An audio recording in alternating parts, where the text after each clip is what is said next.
All right, 8 minutes after 10 o'clock. Thank you for tuning in this Monday morning. My son is going to turn 31 years old next month, Robin. Isn't that amazing? You knew him when he was born. I sure did. So when he was little, I was daddy. Now I'm dad. So removing that little DY, it means all the difference in the world. I think it means do your own thing, son. I don't know. It was the best experience I probably had in my whole life was learning to be a dad. He is my best friend. When he was little, I would have this advice from people. I did radio shows back then too, and I would have advice. You shouldn't be your child's friend. You should be his father. Well, I don't know. We could argue about that, but he's 31. Okay, he's my friend now. Yeah, right. It is a different relationship. You have the same thing with your two children, son and a daughter. So, and as adults, talking to adults, you know it from both directions because your mom is still alive, and of course, thank God. That's right. Thank God. We have on the phone John Horvat. He has been with us before. John Horvat II, I'm sorry. He's a scholar, a researcher, an educator, an international speaker, a contributor to the Washington Times, the Wall Street Journal, The Blaze, the Christian Post, Fox News, American Thinker. He goes on and on and on. If you're looking at the streaming video or the podcast, you see the cover of his book that we're going to focus on today called Return to Order. From a frenzied economy to an organic Christian society, where we've been, how we got here, and where we need to go. And part of the discussion is about parents of adult children who are still treating them like children, still raising them. And I may have misunderstood some of these notes, but let's see what I got right and what I got wrong. John Horvat, good morning, sir. Good morning, sir. How are you? Great to be back on the show. Very good. And where are you? Where are you coming from? Pennsylvania, by Gettysburg. All right. Well, thank you for being on the air with us. It's kind of like the growing pains of America happened in Gettysburg, huh? Oh, that's true. That's true. I mean, it's quite a spot. You just sort of, it's a very quiet spot. You can think a lot there. So tell me. We got you had an echo earlier. Now I'm the one with the echo coming back at me. When you write in the book about parents. Oh my gosh, I gotta get rid of that echo. About parents and how the relationship differs as the children are older. What exactly do you refer to? What are you talking about?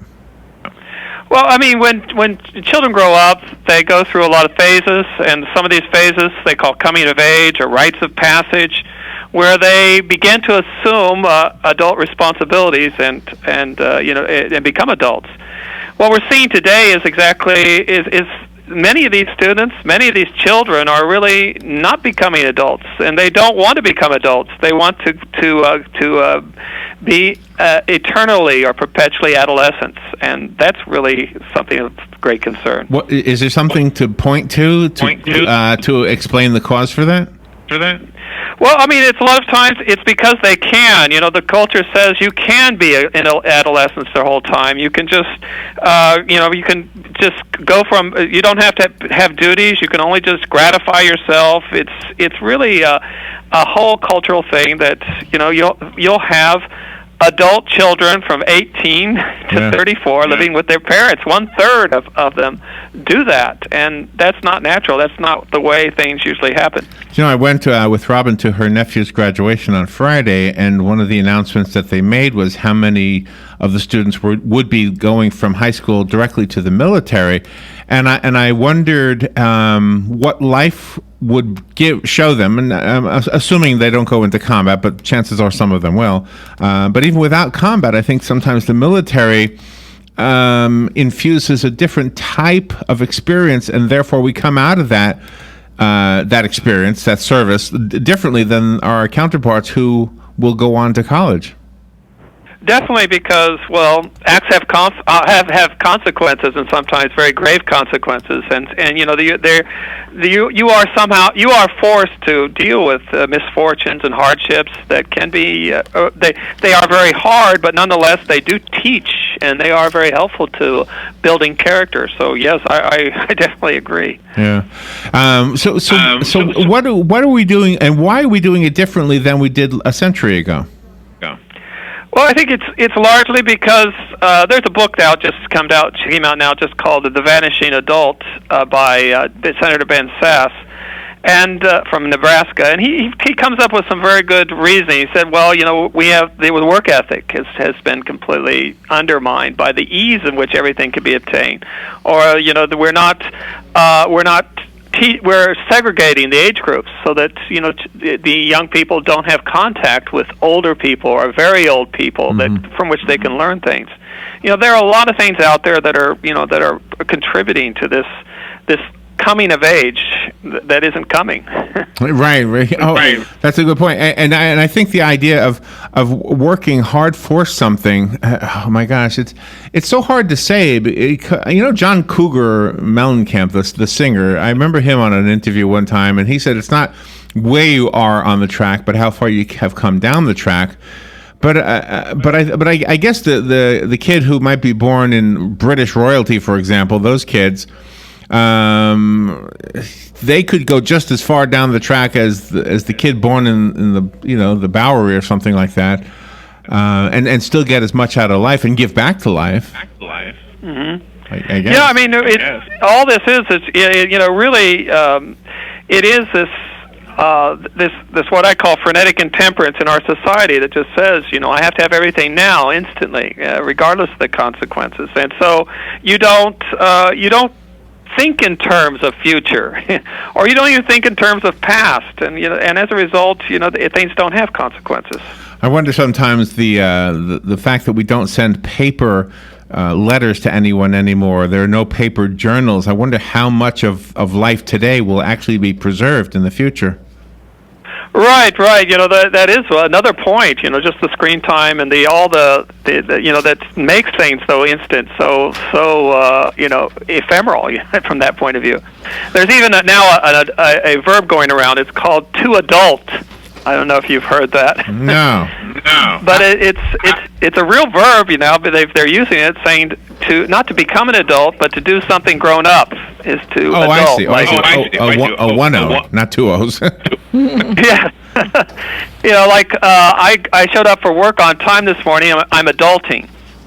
That kind of use of the term. I got you. Yeah. Wow.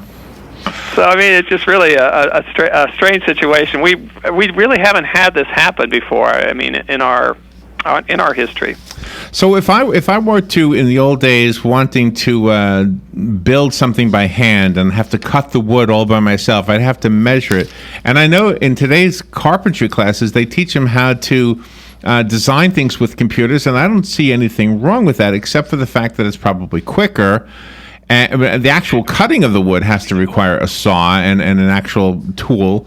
But even our founding fathers would have been amazed at the electronic equipment just used to cut wood. Right. Yeah. I mean, it is a tool, and it's a good tool when you can use it. But when you abuse it, it does it quickly, and you could do a lot more of it. I think just by the mere fact that it is so fast and so accessible. But it is more the mentality of the person, not the actual tool itself, that is to blame. So, what do you think should be our expectations of our children? In other words, as parents, what should we expect from them, and how do we steer them so they go down the right path so that their lives are fulfilled and fulfilling? Yeah, you can't do it too early, I think. You need to already have them assume adult or adult-like responsibilities growing up in life. That's one thing. Not to shelter them or coddle them too much. I mean, and as well as to get them thinking about their future. To say, well, you're going to college. What are you going to do? What comes afterwards? They're not going to line up, waiting for you to give you a job. You have to sort of think things out. A lot of things like this, I think, are very important.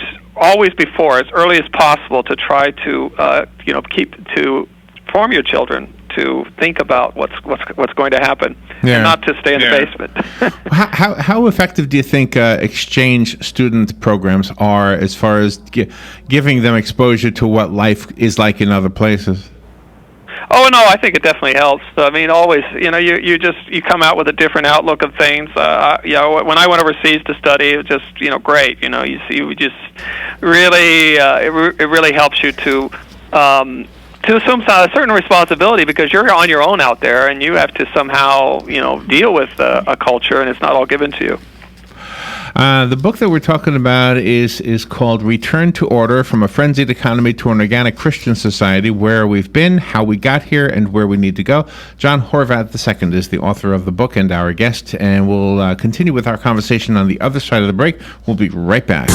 The weather is brought to you by myfwc.com. Safe boating is no accident. For Monday, looking humid with variable clouds, a couple showers and thunderstorms arriving in the afternoon for the inland areas, a high of 83 to 86. Then Monday night, mostly cloudy and humid with a shower or thunderstorm around, low 70 to 75. Tuesday, variable clouds, breezy and humid with a couple showers and heavier thunderstorms, high 82 to 86. And Wednesday, mostly cloudy, breezy and humid with a shower or thunderstorm in spots in the morning, a couple thunderstorms in the afternoon, high 83 to 86. From the Florida Weather Center, I'm meteorologist Evan Duffy.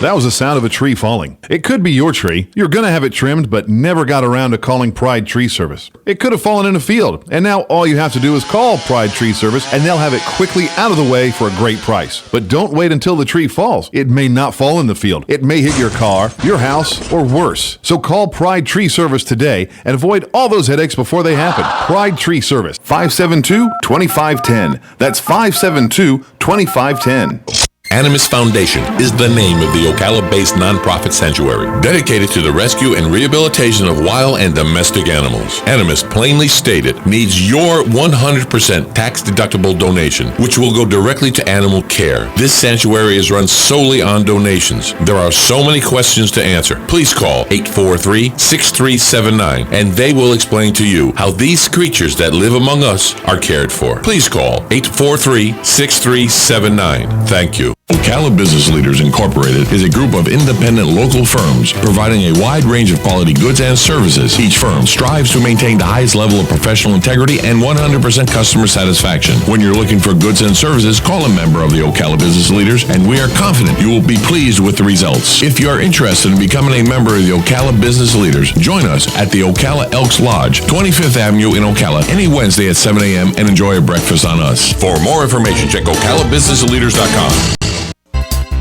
Here is your 30-second news brief. Florida lawmakers will return to Tallahassee on Wednesday to put the final touches on the budget. A Marion County man is accused of crushing up OxyContin pills and snorting them on a Publix supermarket customer service counter. Florida Attorney General Pam Bondi is warning Floridians to watch out for scams and price gouging this hurricane season. And SpaceX has made history launching a Falcon 9 rocket carrying a reused Dragon spacecraft. And that is your news brief from The Source. Next Generation MD is the future of healthcare now. Listen in the first and third Thursday at 10 a.m. to learn how the future in PRP treatments are here in our area. Find out the many ways that Dr. Juan Jordan, MD, Charles Brooks, NP, and case manager Mark Shaw have brought the family medicine practice to a new level. Hear from the very people that benefit from the fine work they have done in this field. Next Generation MD, every first and third Thursday at 10 a.m. here on WOCA 96.3 FM, 1370 AM, The Source. All right, thank you for waiting through the break. John Horvat II is on the phone, and his book again is called Return to Order. I apologize for the echo. It's driving me a little bit. It's distracting is what it's doing to me. John, thank you for waiting through the break. The one thing we talked about once before was the vision of the founding fathers of this country, and how we have benefited from that vision, but at the same time we've lost the vision. We don't get it. We think it's all about partying and having fun, and I know that doesn't speak for everybody, but it does explain a lot of what's going on, especially in the differential between how much somebody in an elected position might make compared to somebody who's just simply laying down pavement in the street. The government sometimes pays itself a lot of money. Yeah, I mean it is that vision that had a lot of presuppositions. That's the thing. We've lost those presuppositions because a limited government can only happen if you allow yourself to be limited, and we're saying there are no limitations. And it's really two ways of looking at freedom. In the book, you have I think you coined the phrase. Oh, this echo's driving me nuts. The phrase is frenetic intemperance, and I love that because it really kind of defines what we wouldn't have if suddenly we went through a time in 2004 here in our county when nobody had electricity. The hurricanes turned everybody's electricity off, and we all had to live like pilgrims for about a week. and I don't know, it was an interesting experience because we got to know each other differently. We got to help each other in ways we had never helped each other before. And so a week without electricity, while it was a week from hell in some people's minds, in my mind, it was a great experience, and it was already 13 years ago. So.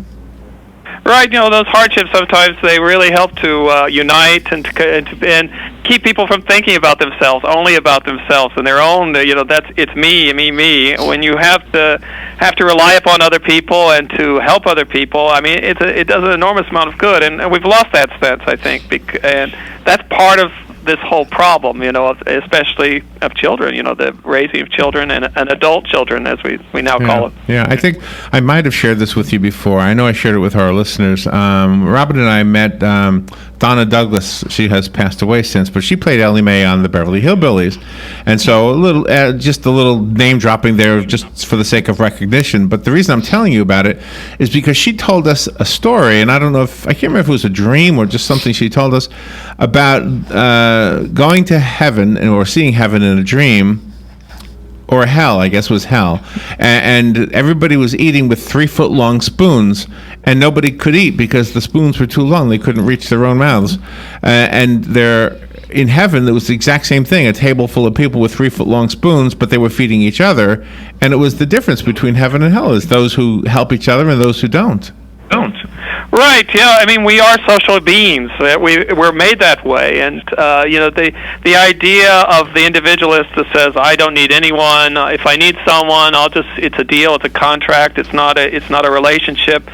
That's what really those relationships are so very important. And now there's so many interruptions between those relationships, whether it be iPhones or just all sorts of things that keep us from those very important relationships that make life interesting, even more delightful. And then to reiterate about the drive of the individual themselves is that sometimes the individuals with the drive, they'll need a little bit of help and then they're out on their own, but then you've got the others that just appear to be comfortable in whatever situation it is, and then they don't want to help themselves. Right, yeah, exactly. It is so very important, and that's why family, faith, and community are just sort of the natural institutions that mold us and keep our excess desires under control and keep us thinking of things beyond ourselves and make life make it worth living. Two questions about your own personal life. Are you a dad?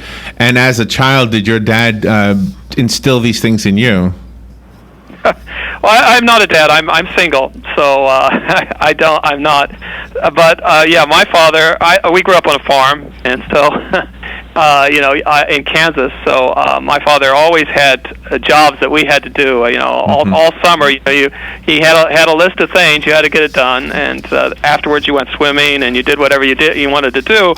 But you had that idea that you just can't live life without doing nothing. You had to sort of help the farm, help everything go, and you had responsibilities.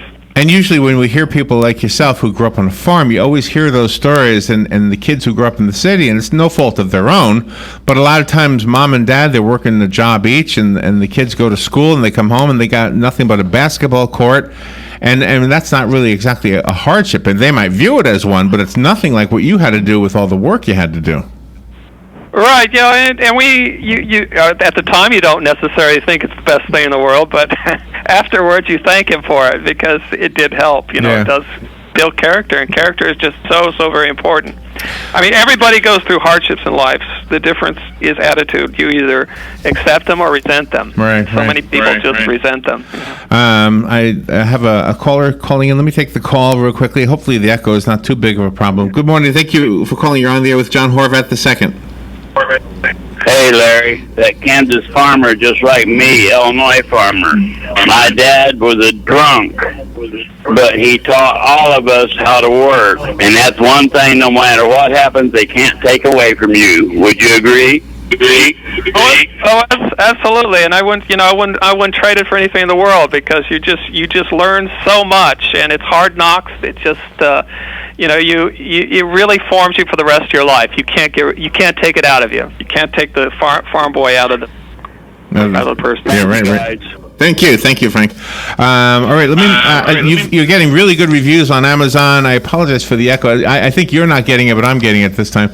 I went to Amazon. The book is really affordable, by the way. It's got 4+. It's got 4.5 plus, more than 4.5 stars. I don't know how you read that. How do you know the exact number? It doesn't matter. It's getting good reviews. $2.99 on the Kindle. $5.70 for the hardcover. My gosh, that's the cheapest hardcover I've ever seen. Yeah, I don't know if Amazon you never know what they do. They really you never know what their pricing is, and they'll always undercut you. And they're not very author friendly. As it stands now, you go ahead and get it. It's a good deal. Return to order, John Horvat. Thank you, John. Thank you for being on with us today. It's always great. All right, we'll be right back.